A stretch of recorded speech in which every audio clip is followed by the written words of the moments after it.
Ramagundam police commissionerate Mancherial zone Mancherial town police station పరిధిలో ఈ రోజు సాయంత్రం 5 గంటల సమయంలో వాటర్ ట్యాంక్ ఏరియా మంచిర్యాలకు చెందిన హరిదాస్ సాయి కృష్ణ 29వ సంవత్సరాలు అను వ్యక్తి ఏసీసీ ఏరియా సమీపంలో రైలు పట్టాలపై ఆత్మహత్యాయత్నం చేసుకున్నటకు పడుకొని ఉన్నాడు అను సమాచారం మంచిర్యాల బ్లూ కోల్ట్ కానిస్టేబుల్స్ అయిన సత్యనారాయణ మరియు రాజకుమార్లకు డయల్ 100 కాల్ రాగా వెంటనే స్పందించిన బ్లూ కోల్ట్ కానిస్టేబుల్స్ సంఘటనా స్థలానికి వెళ్లి ఆత్మహత్యాయత్నానికి పాల్పడిన వ్యక్తిని సకాలంలో కాపాడి పోలీస్ స్టేషన్ కు తీసుకురాగా ఇన్స్పెక్టర్ బన్సీలాల్ ఆ వ్యక్తికి అతని కుటుంబ సభ్యుల సమక్షంలో కౌన్సిలింగ్ చేసి అతనిని ప్రభుత్వ ఆసుపత్రి నందు డి అడిక్షన్ సెంటర్ కు పంపించారు. సకాలంలో స్పందించి ఒక వ్యక్తి ప్రాణాలను కాపాడిన సదరు బ్లూ కోట్ కానిస్టేబుల్స్ ను అభినందించి వారికి రివార్డు అందజేయడం జరిగింది.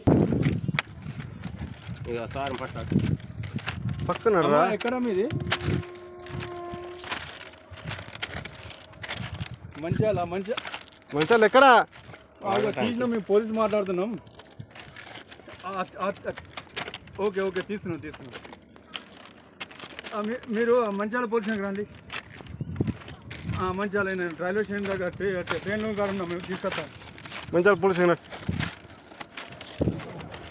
Okay okay okay okay తీసుకొస్తారండి.